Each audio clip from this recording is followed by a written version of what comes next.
खबर की ओर चलते हैं। देखिए, चीन में फैले HMPV को लेकर बड़ी खबर आ रही है। भारत में HMPV पहला केस मिलने का दावा जो है वो किया जा रहा है। जी हाँ, तो भारत में आप देखेंगे पहला केस जो है HMPV का वो मिलने का दावा किया जा रहा है, हालांकि इसकी पुष्टि नहीं हुई है। बेंगलुरु में बच्चे के संक्रमित होने की खबर सामने आई है। 8 और 3 महीने की बच्ची संक्रमित हुई है। सूत्र ये बता रहे हैं HMPV सामान्य सर्दी और फ्लू जैसे लक्षण पैदा करता है। तो चीन में फैल रहे ह्यूमन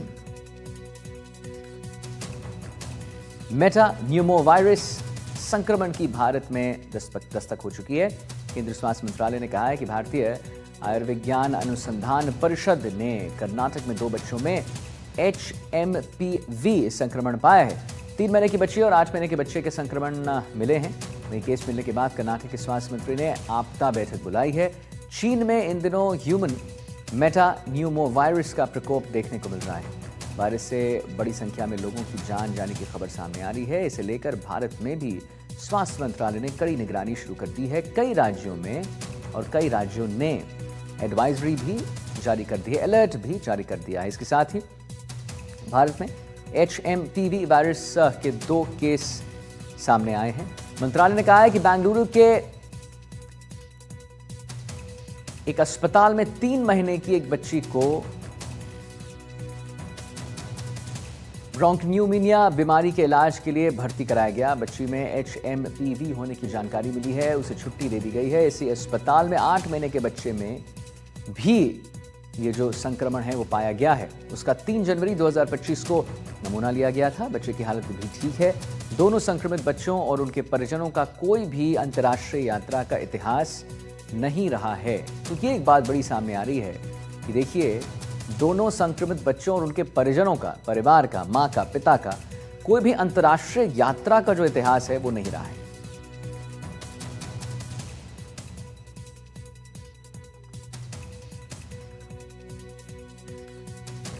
और नेहल किदवई हमारे साथ संवाददाता जोड़ रहे हैं और जानकारी दे रहे हैं इस पे। नेहल, क्या है पूरा मामला, क्या अपडेट, क्या इसकी पुष्टि कर दी जाए कि यहां पर अब भारत में HMVP आ चुका है? देखिए, HMVP के 2 केसेस आने के बाद यही कर्नाटक के गृह के स्वास्थ्य मंत्रालय ने एक आपात बैठक बुलाई और अब से थोड़ी देर पहले बैठक में जाने से पहले जो मंत्री हैं, स्वास्थ्य मंत्री दिनेश गुंडू राव, उनसे मैंने बात की। उनका कहना है कि एक बच्ची जिसको कि 3 महीने की थी, उसका ट्रीटमेंट के बाद उसको डिस्चार्ज कर दिया गया था। जो दूसरा बच्चा 8 महीने का है वो हाल ही में तिरुपति से लौटा था और इन लोगों का कोई भी बाहर विदेश का ट्रैवल हिस्ट्री नहीं है। तो ये जो बच्चा है ये भी अच्छा रिस्पॉन्ड कर रहा है मेडिसिन को और अगर सब कुछ ठीक रहा तो कल दोपहर तक उसको डिस्चार्ज कर दिया जाएगा। तो कुल मिलाकर के चिंता की बात नहीं है। स्वास्थ्य मंत्रालय का कहना है कि ये एक आम प्रक्रिया है और जो इंडियन इंस्टीट्यूट ऑफ वायरोलॉजी है उसका जो रिपोर्ट है वो ये कहता है कि पिछले 2-2.5 दशकों के दौरान 1% लोग जिनको निमोनिया होता है उनमें ये वायरस HMPV पाया जाता है। तो इसमें कोई फर्टिलिटी नहीं है, इसमें किसी तरह के घबराने की बात नहीं है, बस प्रिकॉशन की जरूरत है। खास करके जिन लोगों की इम्यूनिटी कमजोर होती है उन्हें हो सकता है, बच्चों को हो सकता है। निमोनिया का जो ट्रीटमेंट होता है उसी तरह का ये ट्रीटमेंट है। ठंडे से अपने खुद को बचाएं और ये सबसे अच्छा उपाय है। लेकिन अब जो बैठक हो रही है कर्नाटक में 2 मामले सामने आने के बाद, तो इसके बाद उम्मीद की जा रही है कि शायद कोई गाइडलाइन सामने आए ताकि क्या SOP होगा ये सब तय हो पाएगा। चलिए ठीक है, बहुत बहुत धन्यवाद आपका महत्वपूर्ण जानकारी देने के लिए। तो आइए हम आपको जरा ये बताएं कि क्या कोरोना जैसा ही होता है HMPV वायरस? दोनों के लक्षण जो है देखिए लगभग एक जैसे होते हैं। दोनों सभी उम्र के लोगों को संक्रमित करते हैं। दोनों संक्रमित व्यक्ति, जैसा कि आप देख पा रहे होंगे यहाँ पर टीपी में, हम आपको ग्राफिक्स के जरिए भी बता रहे हैं। तो देखिए, दोनों संक्रमित व्यक्ति से फैल सकते हैं। हाथ से छूने और किसी चीज की सतह से भी फैलता है ये वायरस। दोनों के सर्दियों में संक्रमण जो है वो ज्यादा खतरा पैदा करता है। तो ये देखिए, हम आपको दिखा रहे हैं, इस पे आप देखेंगे कि सर्दी में ज्यादा खतरा पैदा कर देता है। हाथ से भी फैलता है, छूने से। कोई सतह पे अगर आपने हाथ रख दिया और कोई जो ऐसा आदमी है जिसको ये वायरस हुआ है, उसके बाद अगर आप उस जगह पर उस चीज को छुएंगे तो भी हो सकता है आपको।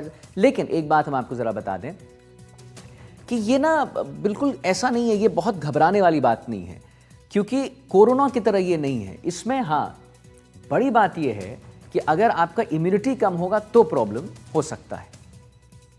तो देखिए और समझने की कोशिश कीजिए कि HMPV फ्लू जैसे लक्षणों का कारण बनता है। ये वायरस आमतौर पर ऊपरी श्वसन तंत्र को प्रभावित करता है, ऊपरी श्वसन तंत्र को जो है वो प्रभावित करता है कहीं ना कहीं। कभी कभी श्वसन तंत्र के निचले हिस्से में संक्रमण होता है, बुखार होती है, जैसे आप देख रहे हैं, खांसी होती है, कफ होता है, कोल्ड होता है, और अगर आपकी इम्यूनिटी कम है तो बिल्कुल चांसेस है कि आपको हो जाए। तो क्या करना है? करना यह है कि आपको अपने इम्यूनिटी पे ज़्यादा ध्यान देना है। गले में खराश होती है, घरघराहट और सांस लेने में तकलीफ होती है, तो HMPV भी कोरोना से संक्रमण के लक्षण के जो लक्षण हैं वो सामान्य हैं। लेकिन इसमें भी एक चीज़ जो बहुत इंपॉर्टेंट है, जो हम आपको बता रहे हैं, वो ये है कि इसमें भी आपको अपने इम्यूनिटी का ध्यान रखना है। तो अगर आपकी इम्यूनिटी ज़्यादा अच्छी रही तो ये वायरस आपको अपनी चपेट में नहीं लेगा, और अगर नहीं रही तो हो सकता है वायरस आपको चपेट में ले ले। आइए आपको इसी से जुड़ा एक पैकेज हम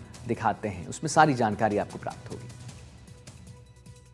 वायरस को लेकर जहां चाइना में लगातार मरीज बढ़ रहे हैं, वहीं अगर भारत की बात की जाए तो भारत में अब तक 2 मामले सामने आ चुके हैं। अगर दोनों मामलों की बात की जाए तो दोनों मामले बेंगलोर के अंदर आए हैं। मेरे साथ सर हैं। सर, मैं आपसे जानना चाहूँगा, सर, जिस तरीके से बेंगलोर में 2 मामले सामने आए हैं, उनके देखते हुए राजस्थान में किस तरीके का अलर्ट? नहीं, बेंगलोर में जो मामले सामने आए हैं उसके पहले से ही हमारा सिस्टम इस बारे में अलर्ट है। और जो चाइना में जो एक नई बीमारी फैलने की जो सूचनाएं प्राप्त हो रही थी, उस बारे में हमारे director general of health services doctor Goyal साहब ने बयान दिया है। हमारे यहाँ किसी तरह केसेस की कोई बढ़ोतरी नहीं है और घबराने की कोई बात नहीं है। सर, अगर राजस्थान की बात की जाए तो राजस्थान में किस तरीके का अलर्ट, क्योंकि केंद्र सरकार ने अलर्ट जारी कर दिया है कि भाई इस बीमारी को लेकर डरने की जरूरत नहीं है, आप थोड़ी सी सेफ्टी रखें। हमने हमारे जो नियंत्रण अधिकारी हैं उनको पुनः एक बार दिशा निर्देश जारी कर दिए हैं 2 दिन पहले ही, और इस बारे में हमारा सिस्टम पहले से अलर्ट है। और सर, अगर जागरूकता की बात की जाए, सिम्टम्स की बात की जाए, तो किस तरीके के इस बीमारी में सिम्टम्स होते हैं और किन किन चीज़ों से बचना चाहिए? जो रेस्पिरेटरी इन्फेक्शन में जो ध्यान रखने की बातें हैं कि फ्रीक्वेंट हैंड वॉशिंग हो, एक दूसरे से दूर रहें लोग, अगर कोई तकलीफ में है तो मास्क लगाए, इस तरह की ही और ग्रामीण क्षेत्र में किस तरीके की सेम चीज़। इस तरीके का अभियान चलाया जा रहा है? नहीं, अभियान जैसी कोई बात नहीं है, वो तो हमारे दिशा निर्देश पहले से जारी किए हुए हैं। ये थे रवि प्रकाश माथुर, जिनका साफ तौर पे कहना है कि HMPV वायरस है, उससे डरने की जरूरत नहीं है, लेकिन जो सुरक्षा के मापदंड तय किए गए हैं राजस्थान सरकार और भारत सरकार के द्वारा, उन मापदंडों के अनुरूप उनका पालना करनी चाहिए, जिससे क्या है इस बीमारी से बचा जा सकता है। जयपुर से पुष्पेंद्र तिवारी के साथ वीरेंद्र सिंह शेखावत, NDTV।